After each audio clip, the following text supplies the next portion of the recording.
So, I mean, for probably for a couple of years, you're posting as non-Jewish nanny, Oh, yeah, sorry. I'm and still not answering then your question. Sorry. and then at what point did it really hit you? Like, maybe I should convert. A lot of different points. So that's probably why we should probably just put this part in the beginning because that's what people want to hear. So marker. No, I made the Instagram page. I posted as a bartender, an opera singer. I would literally work as I started learning about tznius. I got kicked off their school campus. This is how I learned, like, what is this tznius? Like, I need to learn. It's like, what is this? Yeah. And I would go dressed like tznius during the day, and then I'd come home and then like go dressed like a typical South Florida girl and work all night long. Like, and it was like 2 lives. And like in general, people just on TikTok took off with the Jewish stuff, and they're like, come to Instagram. Like, you know, the Jews love Instagram, the moms love Instagram. So I went to Instagram, and that's been my main platform since. And I love it. I love it. And that's how I just said I'm starting the Instagram as non-Jewish nanny. And I didn't even give myself that name. It's just because I said like, what are you? I'm like, well, I'm not Jewish. I'm a non-Jew. I'm a non-Jewish nanny. And yeah, basically it just took off before I really knew it, and I didn't know why, but now I guess I see why it was such a weird thing. But yeah, along the road, a lot of personal things in my life happened, but I started to see like I remember like the first time I clicked like their life is better is like, I get emotional. It's okay. It was like a beautiful day. We were sitting outside, and I was like, wow, like, I have an awesome job that I get to like just sit outside with kids all day and like play and like talk to the moms, whatever. And then like, yeah, the mom came home early because it was Shabbos, like probably like an early summer Shabbos. And I was like, my plans at night were like to go for happy hour, what I did every weekend, like, you know, with my friends, and just go get drunk and then brunch the next day. And I remember sitting in my car, like, she was like, okay, bye, like you can leave now. Like, you know, I'm home so early because it's an early Shabbos. And I was like sad. Like, and I was like, I don't want to leave. You wanted to stay. I just was like, it wasn't that I wanted to stay, but I just was like, I don't really want to do like what I'm doing, you know, like, and just was like, I think that was the first moment I was like, this is like special. And that's when I started to like my current life at the time start to leave and start to like, I no longer wanted to work in like the bar industry. Like I made tons of money. Like I didn't nanny like to pay my bills necessarily. I made it for extra money, and I loved it, and I loved these kids. And I had like personal events happen where like the kids became my escape, and like the Jewish families became my escape from like my real life. And that's kind of how I started working so much. I would literally, I don't know if you want me to get into it, but like I would literally wake up, I would go drive and like sit and like I'd book a couple jobs, and if I didn't have anything else to fill my day, I would just sit in the circle in Boca, and I was in the Boca babysitting chat and just wait for someone to say like, does anyone want to come nanny? I'd be like, me. Because I didn't want to be at home. And Is that because, again, you said it wasn't because of the money? You wanted to be in this community. Yeah. I was still working like at bars and stuff because that's really what helped me get out of a situation. Like I spoke out of order, but I went to the grad school I went to because I was dating somebody at the time, moved in with them. It was COVID, the convenience of things, right? I never wanted to do that. I was always against my morals, but like I did. And yeah, it was a super toxic relationship on both ends, but like he ended up becoming like physically abusive. He was definitely an alcoholic. And I started like realizing this was wrong. The nanny moms were the ones I started to share with, like, you know, this happens to me, and, you know, like, and it's things like I still don't even like to use the word. I don't share this with in detail, but I know this is like a place where a lot of people do share these things, but I still to this day don't even like to say like it was an abusive relationship because I was never punched. I never got a black eye, but like I would say things like, well, you know, they put your hands around your neck, but like they didn't squeeze. Right. You know, they just give you a hug really hard and let you down. You'd say this to the mothers, and Jewish I'd say, mothers. I don't know if this is wrong. Like, and they were like, this is so wrong. And I was like, well, I don't know what to do because my family like provides for me, my dad and my mom, whatever. And he pays for the rest of the rent. I had $550 to my name when I decided like I don't want to be here, and you can't like move out like that. And anyways, things got so bad. I remember crying in my room one night, and I prayed to God because I've always believed in the same God, and you know that's like a big journey of converting. I said, I'm not strong enough to leave this man, so hurt me so bad that I hate him, that I don't care. I want to leave, and that's why I really like to speak on people who have been in dark places. it's a blessing because you get to see Hashem work in your life. And I literally saw Hashem the same week. 2 weeks later, I caught him cheating on me. And every like freeing moment was like, thank God, like, thank you. And then I said, like, get out, like, you're leaving. And I finally said, like, what you're doing is wrong. And if you don't get out, like, I'm gonna, it's your choice type of thing. And then that's when things got really bad. And he started to like stalk me and like harass me. And I had to get a restraining order. And that is when I would wake up, I would leave my house at like 7 a.m. and I would just stay in the circle. And sorry. It's okay. I'm sure he's a changed person now, whatever. Like, I don't want to, like, I really, but I think what some of my nanny moms don't notice about this, like, story is, like, they don't notice that, like, when I was working for them all the time, like, it was just an escape. I made my money being a bartender. I made one time $3,000 in one night, $4,000, like $6,000 in a weekend, like, depending on if there was a big concert. Like, you can make tons of money in that industry. That is actually how I got financially independent. No ideas, kids. Yeah. That's how I got like financially independent from like my father and like this situation, not the nannies, families, but I went there as an escape. And as I was around it, I was like, I like this. I like being surrounded by Judaism. And I prayed again. I said, I went away to an opera program in Texas and I said, Hashem, God, I said, when I come back, please just let me make enough money to pay my $750 rent. LOL. And work with these Jewish kids and work with the kids in music and stuff. I'm a music teacher, and then my TikTok took off. Yeah. So a lot of editing to like, do the story. I could help you, but no, it's all good. I'm curious, when you were in these Jewish homes and you're going through this dark period, did you see how these Jewish parents, how their marriage was, and say like, this is what I want. Like, this isn't what I'm going through is not that. Well, shout out to my nanny moms in Boca. The men were always just like at working. I never saw half of them. Guys, go home. Yeah. They were at work, and then half of them came back home, and then they like looked down at the floor. They're like, I don't want to talk to this girl. You take care of my kids. My wife will zell you, whatever. Yeah. I always get zell from Yitzchak so and so. I'm like, who is this? Oh, it's it's this. Yeah, I don't know this, but basically, no, I didn't look around and say like. I didn't see so much of like the marriage and like, relationships, but I would ask like, is covering your hair oppressive? Like it was right when like the show Unorthodox came out or My Orthodox Life or whatever. I'm like, is it oppressive? And they were like, no, like we do it because of this. And I was like, oh, okay. I started to learn a lot. Like they're like, I dress needs because I want to and all this stuff. And now like I'm so behind this. I would say like, I never want to be with someone who like berates my sneas. Like I want them to support me and like, like lift me up, but I don't ever want to be like told like, I have to, or I want them to just support me. But I more than anything just enjoy to be in these houses because especially on Shabbos, a big part of my like restraining order and like stalking with this relationship, the phone, 400 numbers, like phone, it would blow up the phone, call the phone, and I would leave the phone in the car and I'd go work for 8 hours or whatever. Or like I said, even just put it in my bag. Because of Shabbos, and like I wasn't gonna bring the phone out, the kids would be like, "That's muksa," and I'm like, "Okay, like what?" And then I started, "What's muksa?" I'm learning about this. So then when I went to my rabbi 3 years later and was like, "Well, that's muksa." He's like, "How do you know this word?" But the homes were an escape, and like I just felt like encompassed, like in like a safe. Everything in my other life like just like stopped. Did these mothers? And I'm guessing the kids didn't, but did these mothers know that? Some of them did, and that's another really beautiful thing was my mother would do anything for me. My parents got divorced when I was in college, like in Florida State. So I had like a picture perfect life growing up. But like things happen. But when I needed money, my father was always there for me financially. Maybe it was to teach me a lesson. I don't know. But he said like, I'm not giving you money for that because like, that was like your decision to be with somebody who was a bad person or whatever. Who by the way, went to the same college as I was, picture perfect type of guy. But, the nanny moms were the ones that were like, if you want a lawyer, we'll be your lawyer. We know a lawyer. You can live with us. You want to be a live-in nanny? Do you want more work? You want to work at our offices? One of my nanny dads is the person who, when I started like nannying, said you need get an LLC or get an S corp. This is how you do it. Trademark your name. They helped me in every way, and they would have. And I never took money from them like ever, other than like my working money. But they were like they would have done anything for me as a non-Jew. They would have given you anything you wanted.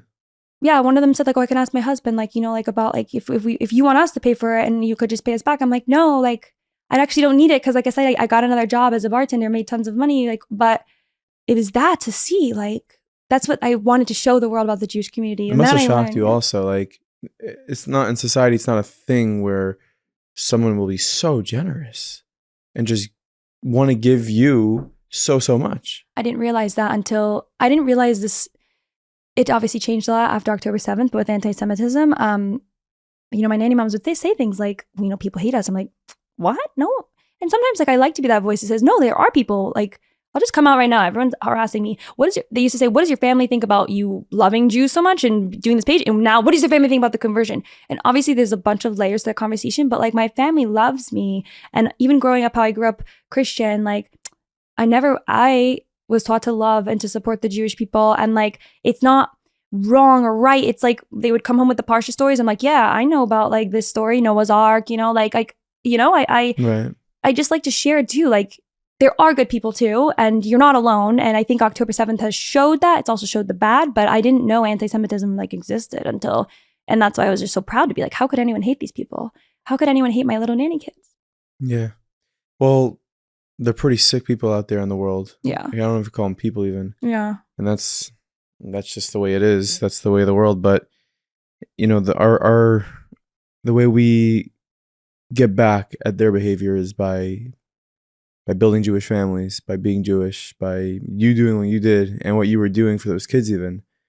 Yeah, like Rabbi Goldberg, when he wrote this article about me, I always use my platform and my story to speak about inspiring other Jews to love their Judaism, to be proud, to not be knocked down, to observe in any way that they can, any level's great, because I find it beautiful. It's a gift, even though you maybe have religious trauma. But Rabbi Goldberg, after all these years, hit the last sentence of his article, like, ask yourselves, if somebody comes into your home as a non-Jew, are they going to walk away loving Jews, or, like, never wanting to come back? Or I don't know the exact quote, but I was like, wow.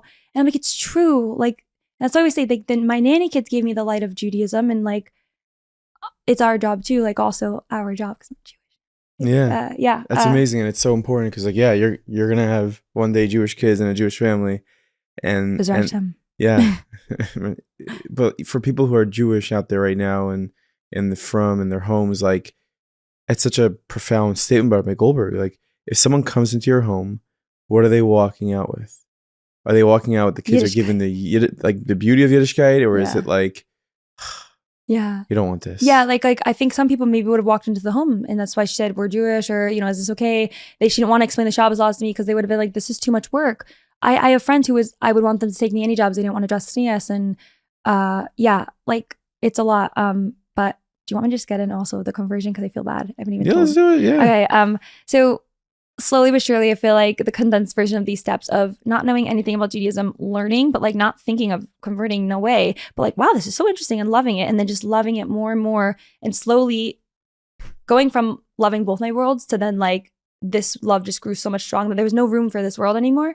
And then I went on a Pesach program, and that was also a wild experience because I went from these, they're not fully yeshivish, but like from proper like full Orthodox Jews in Boca, to then I went to this program in Greece, and it's amazing. But that was my first exposure to like all types of, like, there was people wearing bikinis but keeping Shabbos. There was people who were eating dairy out. They were, like, people were doing all types of customs. Whole range of Judaism. Yeah, and there's also like people with the shtreimels there, and I was like, what on earth is going on? Like, like I literally came to this program like fully sneas, and then like people are like assuming I'm Jewish and religious, and I'm like, why? Like, I'm thinking I'm breaking a rule, like, and yeah, and it showed me like, wow, there's so many layers to this.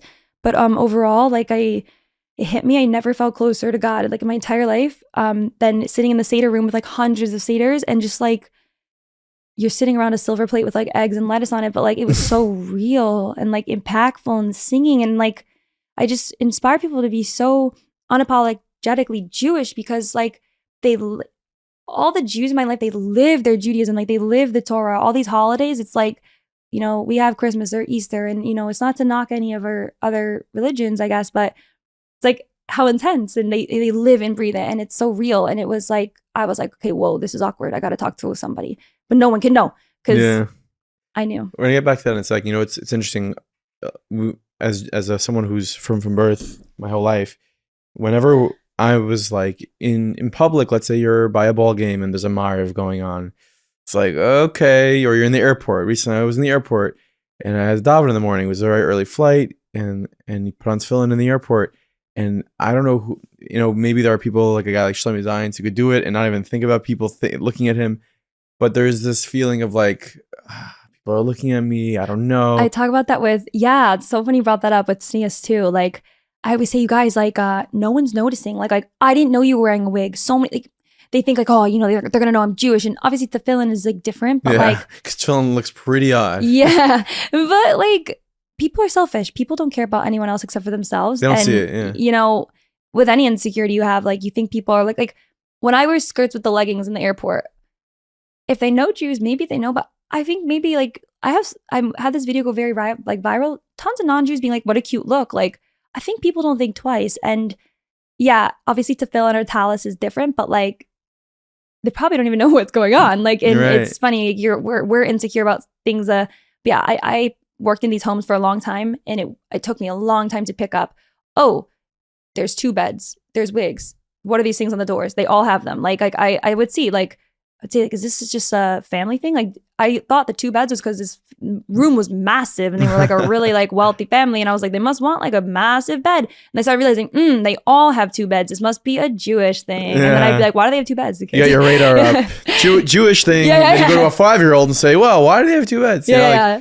So it's really, is there like a halacha or a mitzvah that was taught to you by a kid that you remember the way it was explained to you being so beautiful or so funny, the way they did it? I mean, so many, but like, I have a video about this. The Colel Chabad, it's the best video ever. The kid says to me, when we get it back, a big bird is going to come and take us to Israel. And I'm like, oh, big bird. I'm thinking like, do we think that's an analogy for like helicopter or like private jet? I don't know. And then he's like, no, a bird. And he's going to take it to Israel. And we're planting bricks. Every time we do a mitzvah, it's putting a brick right now for the Kotel. And, and they're telling me the base of Mikdash, and we're going to rebuild it. And it's so, when you're like, did they explain it in a beautiful way? They're not explaining it like a Chabad rabbi of like, ooh, like the Hasidus. Yeah. They're like, no, a bird is coming to Israel when Mashiach comes, like, and they're taking us. Like, they think it's literal. The bird is taking us. Yeah. And it's like, I literally say, how do we know the bird's coming? They go, no one knows. But like, when you hear shofar, I was like, pack my bags. They're like, pack your bags. Like, and I'm like, wow, we got to take a bag. And then like, it just like, these are the conversations. Oh, they were like, oh, you're coming with us. I said, do I get to go? And they said like, yeah. My kids also told me that like way back in the day, like I was like a righteous, like Gentile, I suppose. I don't even know. They said like, you love and you work for us and you're like our family. So like, Hashem sees that, whatever. And like, choose to publish that if you want, but like, that's so they nice. just were saying because they loved me, but like they said I could come on the bird. And they said like everyone will come when Mashiach comes, like everyone will come and everyone will live in Israel in peace and there's not gonna be no war, like, with Mashiach. And that was me being like, wow. And so then when I went into my lessons, I'm like, yeah, so I learned it was a bird. I don't know this whole concept, like I know it's not probably true. Like, if it's an LL plane, I want a refund. Yeah. Like, I want the bird.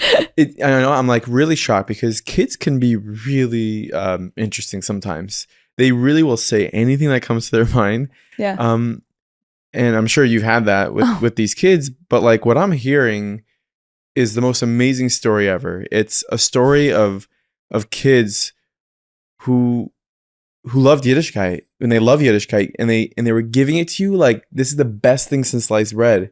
This is our life. Yeah. This is it. Shabbos party, Shabbos cereal. Like they were excited that I can't wait to go to big girl school next year because like I'm gonna wear the sneas skirts and and everyone else growing up is like, oh, like I don't want to wear.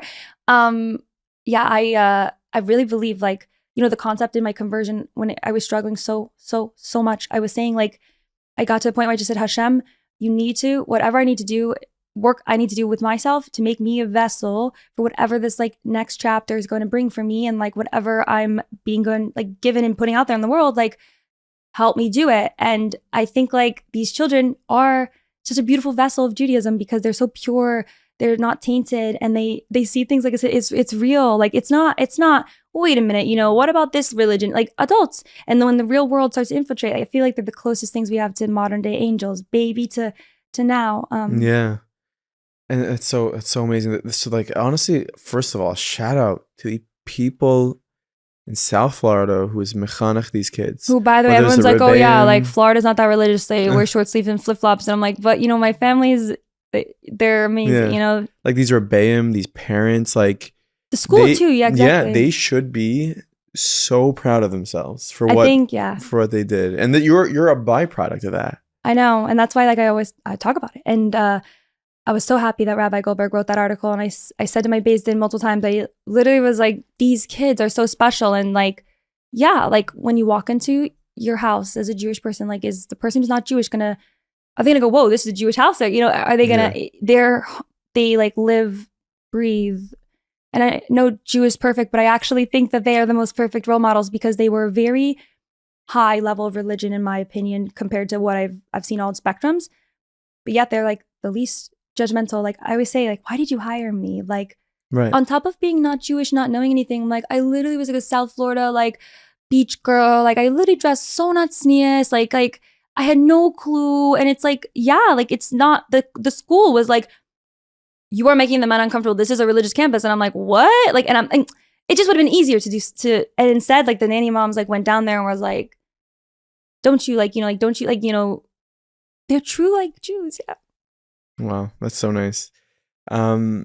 So you decided that, you know, like you said, a bunch of little moments came to you and you know, like, I'm going to convert. And you're going to start. I never said that, honestly. No. You never said I'm going to convert. I want to say I'm not. Please. Sorry, but it's so important. I never said that's it. I'm going to convert. Even when I finally said I'm going to speak to the rabbi I know and talk to him, I didn't say, okay, I want to convert. Let's start classes. I just started learning with him. In every class, I was looking for something to tell me. You're right. No, you're wrong. Don't. This is why. Oh, that's why. I would hear the class and I'd be waiting. But you know, what is it? I'm waiting for them to tell me why. And I go, that's why I was crazy to think this. And it never came. Instead, so like you're like putting your feet in the water. Yeah. Like, and before I knew it, I was in the deep end.